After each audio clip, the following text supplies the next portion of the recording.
afternoon, good evening, Jar of Marble dwellers and Jar of Marble curious. My name is Linda and this is Jar of Marbles and I'm Bob. Good to see you, Bob. It's good to see me. It's always good to see you. Thank you, Bob. Today, I'd like to talk a little bit about being in love with potential. Welcome back to Jar of Marbles podcast. Yeah, I think we've done that. Yeah, all right, but we'd just like to welcome people. All right then, welcome. Today we're diving into an idea that for many of us hits close to home, recognising potential in others while remembering that they are not our projects. Ho, ho, ho. So let's talk about why it's so easy to see what others could become, why we feel tempted to step in and help or make them our own, or worse, overlook it completely. And how can we balance that desire with respect for their personal journey? My granddad said back in the day he would go to a shop with a quid and come out with bacon, eggs, bread and butter. But these days they have cameras all over the place. We all have those moments, seeing the spark in a friend, the potential in a partner, or even the untapped talents in a co-worker. It's so easy to think, if only they do X, their life would be so much better, or I just know they could achieve so much if I could just help them change this one thing. We mean well, right? It's not that we want to control them. Or do we? We just want the best for them. But there's a line between supporting someone and taking over as if their growth is in our hands. Hashtag in love with potential. Let's start by exploring why we even feel the need to help in the first place. Most of us genuinely want to see others thrive. Sometimes when we care about someone, we get invested in their journey almost as much as our own. Sometimes more. Yeah, good point there, Bob. And in that, there's a kind of beautiful humanity, isn't there? That we want to lift others up, that we can see in them things they might not yet see in themselves and may never see in themselves. Hey, what's a shark's favourite pudding? Leg custard. I know. I'll be here till next Tuesday. Good to know. I know that in my life there have been pivotal moments when someone, say a teacher or a person I truly respect, has given me feedback about how much they admire something about me. And I've got to say, in that moment, it really helped to define me. I had on some level the belief of someone, and it meant a bunch, and still to this day it means so very much. And then the opposite side of the coin can hold a bit of a catch. A catch? Yeah, by stepping in to fix or change the person with said potential, we can unknowingly send the message that they're not enough as they are. Oh, God, fathers. I know, Bob, but hang in. Imagine you're talking to a friend who's feeling lost in their career. They're talented, they're smart, and maybe they haven't found their calling yet. You could say, hey, here's what you need to do, or I have a plan for you. But what if instead you just let them take the lead? Maybe just ask questions like, what would make you feel fulfilled? Oh, yeah. Or what do you think could be holding you back? By taking this approach, we're supporting without taking ownership of their path.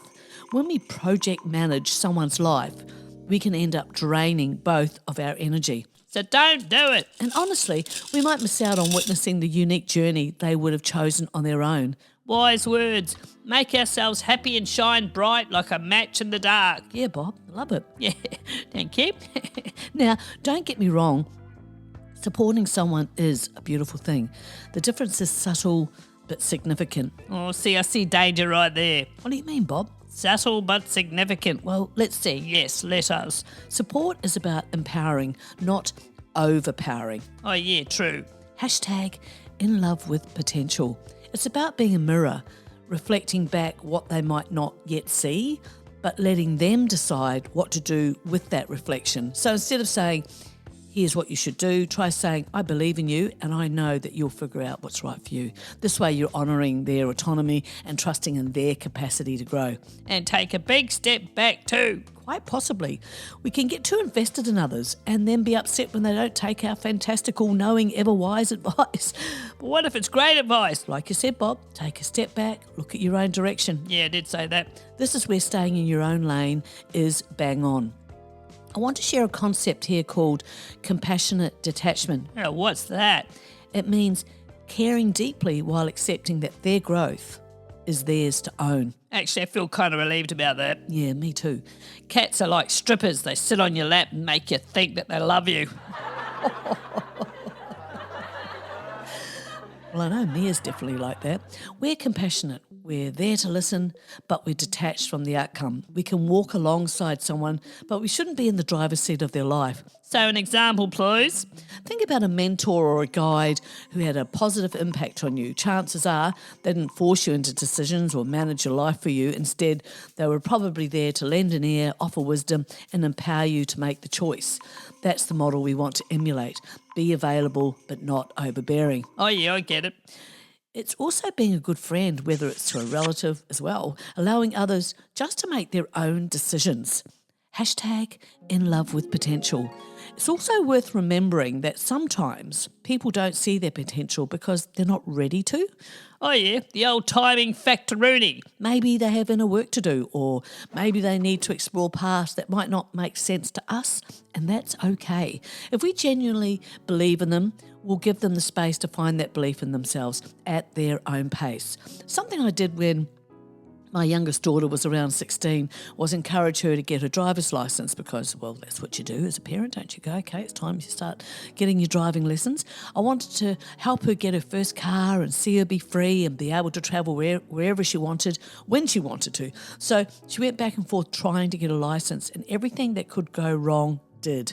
Oh no. And a lot of it not her fault. External events got in the way and it just didn't help her confidence one bit. My memory is of her crying and walking out of the transport building completely defeated. She told me that she was never interested in getting a licence. She just didn't want to. I felt so bad. I thought she would love the freedom of it as I did. I saw the potential and it was my dream, not hers, and she still wasn't interested. So there you go. We drivers think that everyone feels the same as we do, and not all do. All right, that was a good example. Thanks, Bob. A man visits a psychiatrist and says, "Doc, you got to help me. I don't know what to do. I'm a teepee, I'm a wigwam, I'm a teepee, I'm a wigwam." The therapist says, "Calm down, you're too tense." Hashtag in love with potential. For me, I used to have a habit of wanting to help the people I cared about reach their potential, but I found that this often led to frustration on both sides.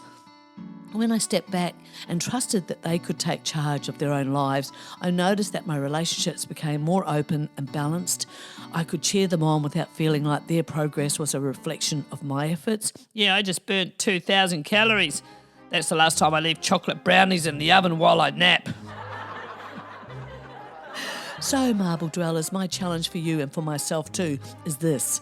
Can we recognise the potential in others without making it our personal mission to change them? Can we be supportive without taking the wheel? Sometimes the best way to honour someone's potential is to simply believe in it with no strings attached. Guilty as bloody charged, except I didn't know it was a thing until I stopped loving people for their potential, the ones that did not recognise their worth and talent and smarts, or my worth either. And in the end, they blamed the world and me too. Okay, so that was decades ago. That was when you heard girls say, who were very, very young women, there were probably more girls than women, but saying that they could change their love interests, their paramour. Oh, kinky. That their love would overcome all. And of course, decades later, one looks back, cringes, roll your eyes. Yes, roll those eyes right on back to the back of your skull. And what did you see there? Not much, Bob. Not bloody much. It's got to be one of the hardest things in dating. For example, more so I would have said as teenagers, but I believe it applies still in some camps. Learning to see people as they are, not what you can see in them. The potential? Yes, Bob. What you wanted them to be? Yeah, precisely. If this hits home, it's a good time to just let them be who they are. That's where the old self-respect comes into it, where you do not engage in any of it. As Paul Coelho, author of The Alchemist, said, close some doors today, not because of pride, incapacity or arrogance, but simply because they lead you nowhere. Wow. The answers are within. They are, Bob. And there lies the challenge. Hey, what do you get when you cross a potato with a penis? A dictator. Good one, Spot. So then, how about finding and embracing your potential? Oh, yes, here we go. I like this part. The part of you that can take your life to new heights if you let it. That energy you have, use it for your growth, your own expansion, whether you're feeling stuck, like there's something more you could be doing, or you're just not sure where to start. We're diving into practical steps to help you unlock your unique potential. So let's get real about recognizing what's already within us, just waiting to shine. I love the idea of understanding potential as another string to our bow, to our personal growth. How would you define potential? Well, potential isn't just about achieving success or recognition. It's about discovering parts of yourself you may have overlooked. It's about cultivating growth and aligning with what truly fulfills you. Part of the journey is getting clear about what you really, really, really want. So the three reallys means that it's what you really want, not will simply do to say bring in some money as an example. Hey presto, bang on Bob. Hashtag in love with potential. Thank you. If we're seeing potential in others is the main deal, maybe it's time for changing the lens. The lens? Well, often we see potential as something only gifted people have, or we get caught up comparing ourselves to others. But potential is personal and unique, shaped by experiences, interests, and dreams. Oh yeah, self-belief is key. To even start this journey, we need to cultivate belief in our ability to change and improve. And you're doing it because you want to. Yeah, because the benefits are huge. So identifying your unique strengths, self-reflection practices, spending time identifying what genuinely excites you, what makes you lose track of time. Something will pop into your mind on asking yourself these questions. These areas often hold clues to where your natural strengths lie. Looking at what you've done before? Yeah, look at your past accomplishments, big or small. When did you feel most proud of yourself? What was it about those moments that felt rewarding? Listening to others. Sometimes others can see potential in us that we might not see, and it might spur us on, further. That's so true. Consider constructive feedback you've received and think about how it aligns with your interests and values. And how about setting purpose-driven goals? Starting with small steps, it's easy to feel overwhelmed thinking about how to reach our fullest potential. Start small with a single goal that aligns with the bigger picture of who you want to become. So you've got to focus on the journey, not just the result. That's so important. When we're too outcome focused, we can miss the lessons and the growth and the fun along the way. Embrace each step forward as a win, even if the end goal feels far away. How about this? I saw for sale. One parachute, used only once, never opened, slightly stained. That's terrible. I know. Self-doubt and setbacks are part of any journey. Our potential isn't just about what we accomplish. It's about how we handle challenges, learn from failures, the people that we meet along the way, and we just keep moving forward. Finding, creating, searching, looking out for a supportive environment, finding mentors and role models. Look to people who inspire you and reflect the qualities you're hoping to develop, whether through books, podcasts, streamers, or real-life connections. Surround yourself with influencers that encourage growth. Creating accountability. Now, this one is so important. Sharing your goals with someone you trust can make them feel more real and keep you motivated. Me going to the gym with my gym buddy, for example, is happening much of the time because of accountability. Also important to learning to say no. Guarding your energy from distractions like negativity or unnecessary obligations, and we've talked about that quite a bit in other episodes, allows you to focus on what matters most. My wife was blaming me for ruining her birthday. That's ridiculous. I didn't even know it was her birthday. Oh, Bob. Your potential is an evolving journey, not a destination. The key is to stay curious, embrace growth, and trust that small steps can lead to big changes over time. Remember, unlocking your potential isn't about becoming someone else. It's about becoming more fully yourself. Oh, I like that. Me too, Bob. So as you go forward today, ask yourself, what's one small step that I can take to honour my potential? Sometimes the best support we can give is to stand by with faith in their journey, not to lead them on the path they haven't chosen. Important to keep growing, keep supporting, and keep honouring our own unique path. So how about recognising our own potential? There's a thought, eh? That's right, Bob.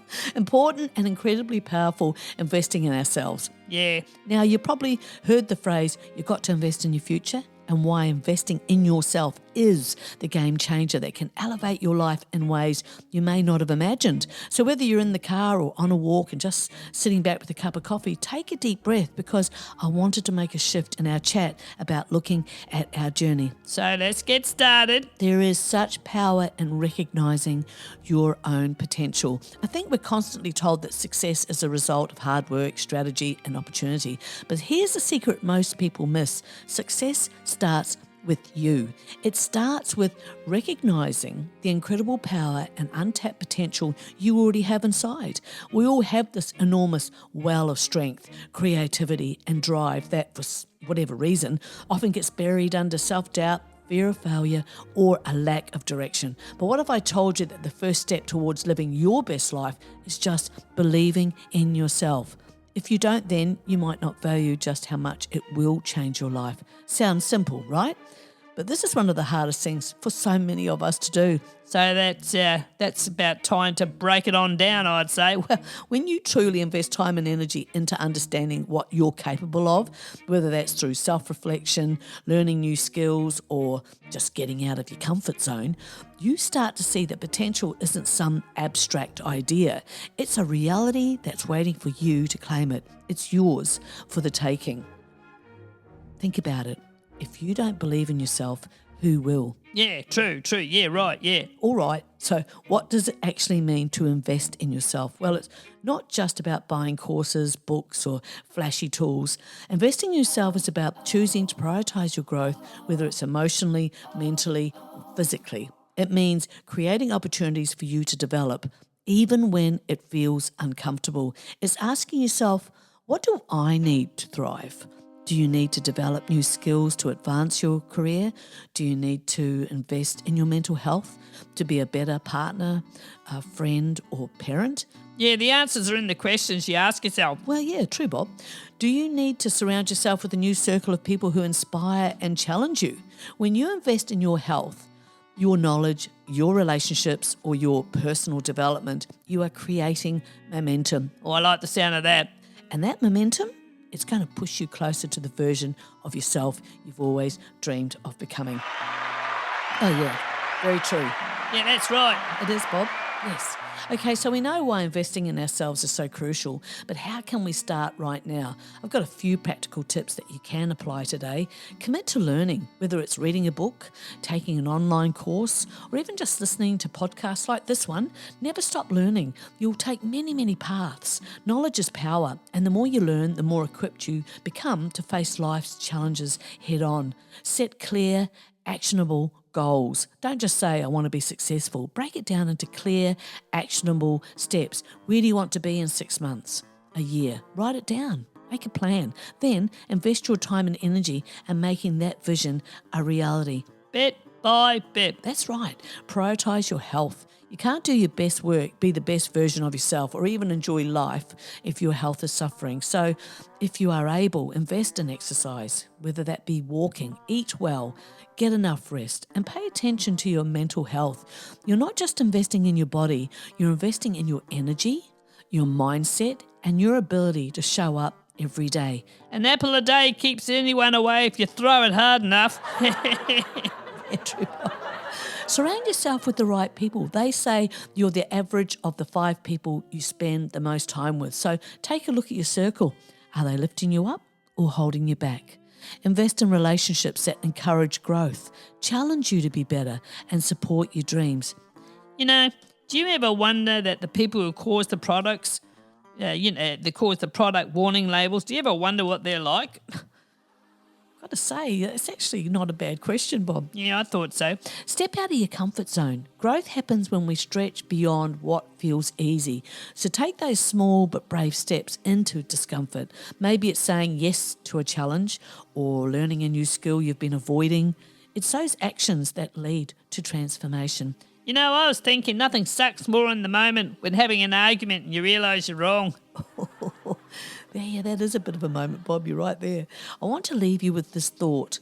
The moment you start investing in yourself is the moment you begin to create a life of possibility. It's easy to think that the results will come immediately, that you'll wake up tomorrow and suddenly be a totally, different person in a totally different place. But here's the thing, the results come slowly, steadily, and consistently. The small investments add up over time, compounding into something far better than you could ever imagine. I'll give you an example. A year ago, I decided to invest in a personal development course. At the time, I wasn't sure it would make a huge difference, but today I can look back and see how that investment, that single decision, has opened doors, improved my confidence, and put me on a trajectory toward my goals. You are worth investing in, and the best part, no one can take that investment away from you. It compounds and grows, and it stays with you forever. So, as we wrap up today's episode, Oh, come on, no way is it time. it is Bob, I want to leave you with this challenge. Think about one area of your life where you can start investing in yourself today. Maybe it's your health, your career, or your personal growth. Whatever it is, take that first step and trust that the time, energy, and resources you put into yourself will yield returns. Remember, you are your most valuable asset. Yeah, that's right. And it's time to start treating yourself like one. Just because you see potential in another person does not mean you are obligated to bring that out of them, nor to endure the pain that they may cause before their so-called potential comes to fruition. By not engaging in the pre-fruition of someone else's potential growth, you're going to allow, perhaps force someone to level up to their own potential or reveal their true intentions. People can be tricky and they come dressed in all sorts of Potential? yeah, and often it isn't potential. It is as far as they're ever going to go. Yeah, true. My bills aren't even bills anymore. What do you mean? They're full grown, so I call them Williams. Always a pleasure and a joy, Bob. Yeah, true. Thank you. And thank you for tuning in to today's episode of In Love with Potential, and hope the 25th today is a good day, whatever you decide to do. So glad you joined us for a while and wish you most wonderful blessings and fun. Yeah, me too. Thanksgiving and Christmas should be 6 months apart. It's absurd to see all those people again so soon. If you enjoyed this conversation, don't forget to subscribe, rate and share with someone who might need a reminder of how powerful they truly are. Until next time, keep investing in yourself and keep unlocking that amazing potential inside you. Say good day to the family for me, give the pig a diddly-doo, and we'll see you next time, okay? Okay then, bye. See you next year, 2025. Yeah, bye. See you next year. Boy, that year went fast, didn't it? Yeah, Bob, true. See you on the flip side.